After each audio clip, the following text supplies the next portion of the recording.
வணக்கம். வீடியோவில் போகிறதுக்கு முன்னே ஒரு விஷயம் தெளிவு பண்ணுறேன். எதையுமே நான் சாப்பிட்டுட்டோ கன்சியூம் பண்ணிட்டோ இந்த வீடியோ போடுறது இல்லைங்க. ரெகுலர் சாப்பாடு மட்டும்தாங்க. ஒருத்தர் வந்து ரொம்ப அசிங்கமாக கமெண்ட் பண்ணியிருந்தாரு.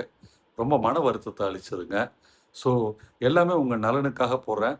60 வயசாகுது எனக்கு. இந்த 60 வருஷமா எந்த ஒரு கெட்ட இல்லாமல் ஒரு பெர்ஃபெக்ட் டீடோட்டலராக தான் நான் இருக்கிறேங்க. எந்த கெட்ட இல்லை. மக்களின் நன்மைக்காக, வீடு வாங்கணும்னு நினைக்கிறவங்க நன்மைக்காக தான் ஒவ்வொரு வீடியோவும் தேடி போடுறேங்க. Anyway coming to the video. இன்றைக்கு நம்ம பார்க்க போகிறது எப்படி ஜிஎஸ்டின்ற விஷயத்தில் 5,75,000 எனக்கு மிளகாய் அரைக்கப்பட்டது, எப்படி வந்து பில்டர்கிட்ட நான் 5,75,000 ஏமாந்தன்றதை பற்றி இந்த வீடியோவில் பார்ப்பேங்க. நான் வந்து வீடு வாங்கணும்னு முடிவு பண்ண பிறகு எனக்கு நான் அங்கே அப்ரோச் பண்ணும்போது அந்த ஒரு பில்டருடைய சேல்ஸ் டைம் பார்த்தீங்கன்னா எங்களுக்கு ஒரு பேப்பரில் எல்லாத்தையுமே எழுதி கொடுத்தாங்க எவ்வளோ காஸ்ட் ஆகுதுன்ட்டு.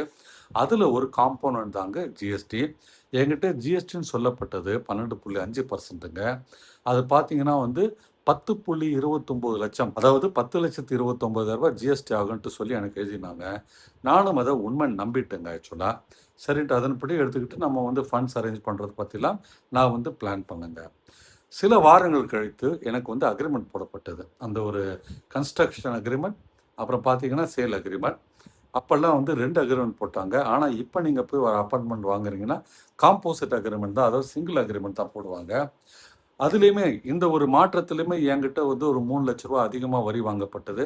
அதையுமே நான் என்னன்றது தனியாக ஒரு வீடியோ போடுறேங்க.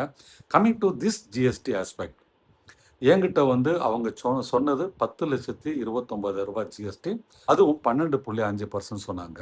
ஆனால் சில வாரம் கழித்து நான் அக்ரிமெண்ட் போட போது அந்த டாக்குமெண்ட்டில் எனக்கு அவங்க போட்டிருந்த ஜிஎஸ்டி பார்த்தீங்கன்னா 4,53,000. 10,29,000 எங்க, 4,53,000 எங்க?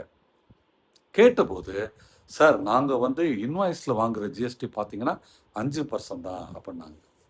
அப்புறம் ஏமா வந்து நீங்கள் எங்கிட்ட 12.5% வாங்குறீங்கன்னு கேட்டால் எங்கள் அக்கௌண்ட்ஸ் டிபார்ட்மெண்ட் உங்ககிட்ட பேசுவாங்கன்னு சொன்னாங்க. ஒரு 2-3 தடவை எனக்கு அவங்களோட அக்கௌண்ட்ஸ் டிபார்ட்மெண்ட்டுக்கு ஃபோன் வந்தது.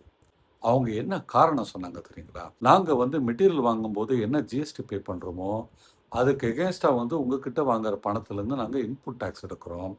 அப்படி அந்த இன்புட் டேக்ஸ் எடுக்கும்போது 12.5% வந்து எங்களுக்கு கிரெடிட் கிடைக்குது. அதை நாங்கள் வந்து பில்டிங் கன்ஸ்ட்ரக்ஷன் போது அதை கன்ஸ்ட்ரக்ஷனாக நாங்கள் குறைச்சிடுறோம். அதனால் உங்களுக்கு தான் சார் பெனிஃபிட்டு அப்படின்னு சொன்னாங்க.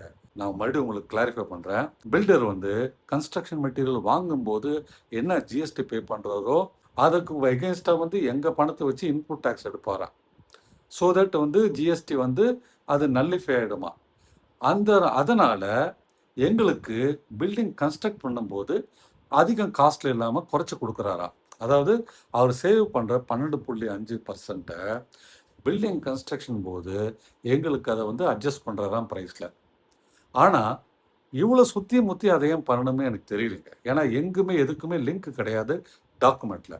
எனக்கு பேப்பரில் எழுதி தரப்பட்டது 10.29 lakh ஜிஎஸ்டி. அப்படி இருக்கையில் டாக்குமெண்ட்டில் அஃபிஷியலாக வந்து அக்ரிமெண்ட் போடும்போது 4.53 லட்சம் தான் போடுறாங்க.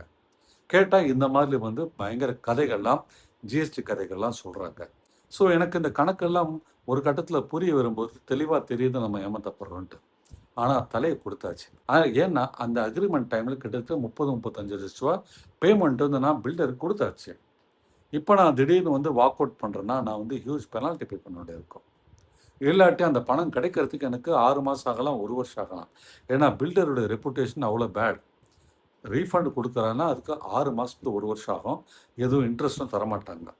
ஆனால் கஸ்டமர் வந்து எதாவது டிலே பண்ணிட்டான பேமெண்ட்டில் அதுக்கு ஸ்டேட் பேங்க் ஆஃப் இந்தியாவுடைய லெண்டிங் இன்ட்ரெஸ்ட் இங்கே போடுவாங்க. ஸோ இப்படி இருக்கையில் நான் வந்து சரி 5.25 லட்சம் நம்ம தெரிஞ்ச ஏமாறுறோன்னு சொல்லி பல்ல கடிச்சிக்கிட்டேன்.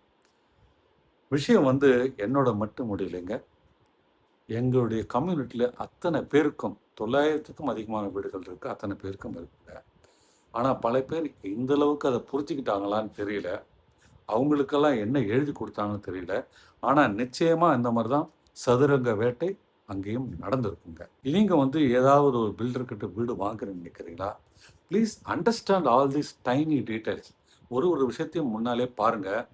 நான் வந்து பண்ண தப்பு அவங்க கொட்டேஷனை சீல் பண்ணி சைன் பண்ணி கொடுங்கன்னு கேட்காம போயிட்டது. பில்டர் பெரிய பில்டர், வெரி ஹை ரெப்புடேஷன். இவங்கெல்லாம் நம்மளை ஏமாத்துவாங்கன்ற ஒரு நம்பிக்கை. எனக்கு அந்த இன்னொரு வீடு வாங்குவீங்களா அந்த பில்டர்கிட்ட கேட்டிங்கன்னா, நான் கண்டிப்பாக வேணான்னு சொல்லுவேன். ஏன்னா, நான் ஏமாற்றப்பட்டது 2 விஷயத்தில். ஒன்று ஜிஎஸ்டி, அதுலேயே 5.75 லட்சம். இன்னொன்று பார்த்தீங்கன்னா, ரெஜிஸ்ட்ரேஷனில் அதுக்கும் பார்த்தீங்கன்னா ஒரு 3 லட்ச ரூபா நான் ஏமாற்றப்பட்டேன். பில்டர் வந்து ப்ராப்பராக கைட் பண்ணல எங்களை. அதனால் இந்த நஷ்டங்கள் எல்லாமே தெரிஞ்சு பார்த்தீங்கன்னா, என் கண் கூட 5.25 லட்சத்தை லூஸ் பண்ணுறதை நான் பார்க்குறேன். நீங்கள் அந்த மாதிரி பார்க்காதீங்க. உங்களுக்கு புரியலையா, நீங்கள் வந்து உங்களுடைய ஆடிட்டர்கிட்ட கொண்டு போங்க பேப்பரை. அவர்கிட்ட என்னென்ன விஷயங்கள் இருக்குன்னு தெரிஞ்சுக்கங்க. அதனால் தெளிவாக எல்லாத்தையுமே எழுத்தில் வாங்குங்க. சீல் பண்ணி சைன் பண்ணி வாங்குங்க. அதாவது they have to put a seal on their quotation and then they have to sign it. ஓகேங்களா? இதெல்லாம் பண்ணினாதான் நீங்கள் வந்து ஏமாறாமல் இருக்க முடியும்.